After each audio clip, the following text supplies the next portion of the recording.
आपल्या सगळ्या कोल्हापूरला एक अभिमानाची गोष्ट होती की कोल्हापूरचा एक युवक जो ऑलिम्पिकमध्ये पॅरिसमध्ये जाऊन एक मेडल घेऊन येतो, शाहूनगरीचं नाव जगभरात करतो, त्याचं कव्हरेज चालू होतं आणि ही अभिमानास्पद गोष्ट होती.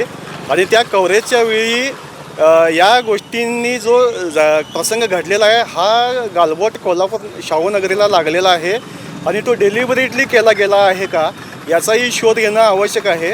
कारण कोल्हापूरचं नाव आपल्या एका मुलग्यानं उंचावलेलं आहे आणि अशावेळी पोलीस प्रशासनाकडनं जर चूक होत असेल तर याचा अवश्य राजकारणी लोकप्रतिनिधींनी याचा शोध घ्यायला पाहिजे आणि उचित कारवाई पोलीस प्रशासनावरती पण व्हायला हवी. माध्यम प्रतिनिधींना मारहाण करणे किंवा त्यांना दबावात आणणं कितपत योग्य वाटते कोल्हापूरकर म्हणून माध्यम प्रतिनिधींनी आजपर्यंत प्रत्येक इश्यूजना चांगला प्लॅटफॉर्म दिलेला आहे, नागरिकांच्या समस्या मांडलेल्या आहेत. अशावेळी पोलीस प्रशासनानं त्यांना सोबत घेऊन कोल्हापूरचे प्रश्न सोडवण्यासाठी अजून काही चांगलं कार्य करावं.